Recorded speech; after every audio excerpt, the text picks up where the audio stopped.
दोस्तों जय हिंद।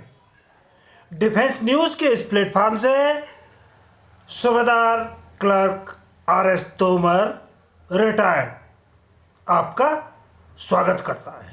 दोस्तों, आपको फैक्ट के साथ, फिगर के साथ, डेटाज के साथ और पॉलिसी और रिसर्च और सारे गवर्नमेंट ऑफ इंडिया के सारे अध्ययन करने के पश्चात ही मैं आपको व्लॉग बनाने के बाद आपको कुछ व्लॉग मैं बताता हूँ। तो आप लोग सोचिए और आप मनन कीजिए। मेरे व्लॉग के बाद आप मुझे मेरा चैनल सब्सक्राइब कीजिए। अगर अच्छा तरह लगता है तो लाइक कीजिए और मुझे कमेंट कीजिए कि आपको मेरे जो मैं आपको कुछ बताना चाहता हूँ उस पे आपकी क्या प्रतिक्रिया है, वो आप अपने कमेंट्स के थ्रू प्लीज़ आल्सो मुझे लिखें। Thank you. तो आज का मेरा मेन टॉपिक है कि havildar, subedar major, honorary lieutenant and honorary captain जैसे ऑनरेरी रैंक जिनको दिया जाता है, ऐसे रैंकों का जिनसे सैनिकों को कोई आर्थिक लाभ या अन्य कोई उनका जीवन में प्रभाव, मतलब उनके हित के लिए कोई प्रभाव नहीं पड़ता, ऐसे रैंक क्या कद्दू छीलने के लिए दिए जाते हैं?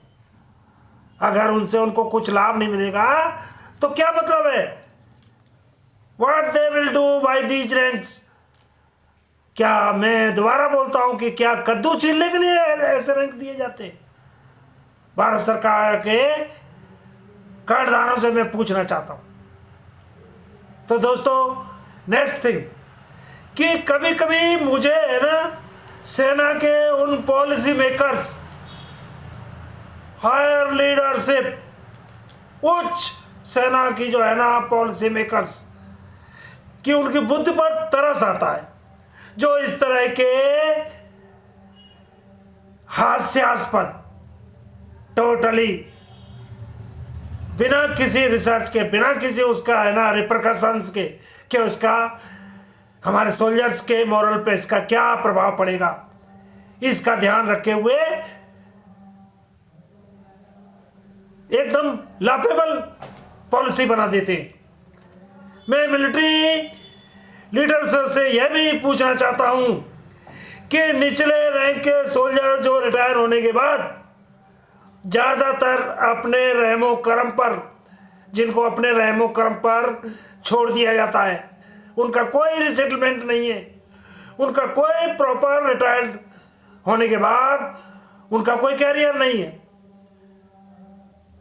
तो ऐसे सोल्जर्स के जो उनको उनके रहमो करम पर छोड़ दिया जाता है, तो वो या तो किसी एटीएम बूथ पर, किसी बैंक के एटीएम बूथ पर या डंडा लिए खड़े होते हैं, या फिर किसी प्राइवेट पैसे वाले के पर्सनल सिक्योरिटी गार्ड बनकर उसके साथ साथ उसका बैग लिए घूमते रहते हैं। इनसे हमारे पूर्व सैनिकों का कि उनके मॉरल पर और उनकी इज्जत, उनके सम्मान पर कितना असर पड़ता है।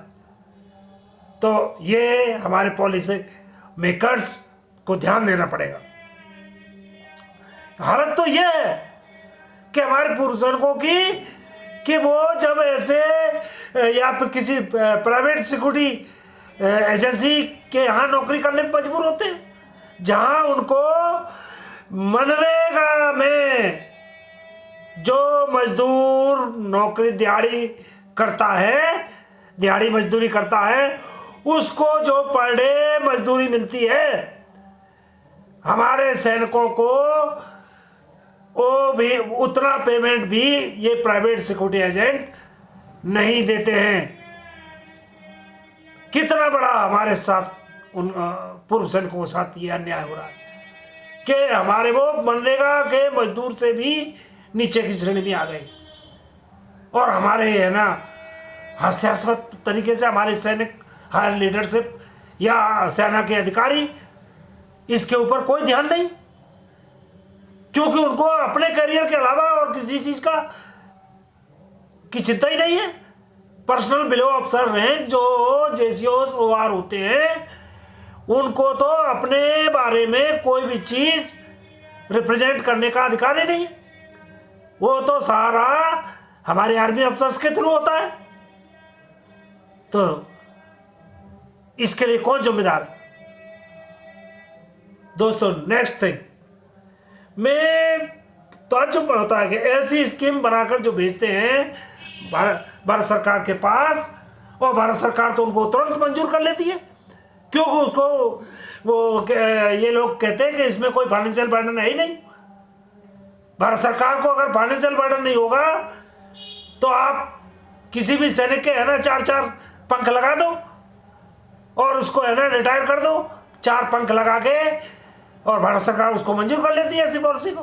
क्यों? भारत सरकार के तो आईएएस अफसर, डिफेंस अकाउंट डिपार्टमेंट और जो भी वहाँ भी जो पॉलिसी मेकर्स बैठे हैं, वो तुरंत उसमें है ना अप्रूवल की सील लगा देते हैं कि इसमें क्या जा रहा है, okay done. Very very sad. तो ऐसे मैं बताना चाहता हूं दोस्तों कि हम सभी को, पूर्व सैनिकों को, ये सब आपको सोचना होगा, मंथन करना होगा। क्या ऐसे सैनिक जिनको ऑनरी रैंक तो दिए पर उससे उनको किसी भी तरह का आर्थिक या कोई अन्य लाभ नहीं होता है, तो क्या हमारे सैनिक उन रैंक्स की पट्टी बनाकर एटीएम बूथ पर लटकाएं, या फिर उनको और अपने आप को महान कहलवाएं कि हम ऑनरेरी सूबेदार मेजर, ऑनरेरी हवलदार ये आया हुआ है। तो वो एटीएम बूथ पर वो पट्टी टांग कर सिविल पब्लिक को दिखाएं। जिस चीज से अगर किसी व्यक्ति का जीवन में आर्थिक या कोई और अन्य लाभ नहीं होता है, उस चीज का क्या मीनिंग है? That is useless. सॉरी, हमारे नीति निर्धारित और क्या हमारे सैनिक जो खेती वगैरह के काम में जा रहे हैं रिटायर होने के बाद, तो क्या वो है ना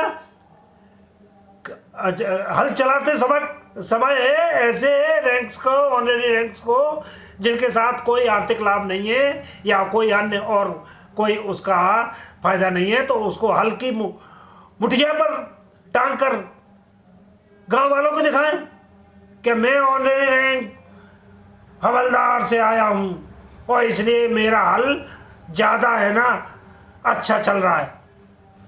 मुझे शर्म आती है ऐसे पॉलिसी बनाने वालों पर। हमारे नीति निर्धारकों द्वारा बनाई गई ऐसी नीति, हास्यास्पद नीतियों की वजह से सैनिकों का मोरल डाउन हो चुका है और उनमें चारों तरफ असंतोष की लहर व्याप्त है, पर वो व्यक्त नहीं कर सकते क्योंकि उनकी सेवा शर्तें ही ऐसी है कि वो किसी भी तरीके से इस चीज को सार्वजनिक तौर पे, हमारा सर्विंग सोल्जर सार्वजनिक तौर पर अपने असंतोष को व्यक्त नहीं कर सकता है। पर पूर्व सैनिकों द्वारा किए जा रहे धरने, प्रदर्शन और तरह तरह के रेल रोको या अन्य जैसे सभी चीजें उसी असंतोष, सैनिकों के जो असंतोष है उसी का परिचायक है। भारत सरकार को सोचना होगा और इस पर ध्यान देना होगा। सभी हमारे जिम्मेदार ऑफिसरों को ऐसी बचकानी पॉलिसी बनाने से बाज आना चाहिए। ओके, थैंक यू दोस्तों। आज के ब्लॉग को मैं यहीं दी एंड करूँगा। धन्यवाद। जय हिंद।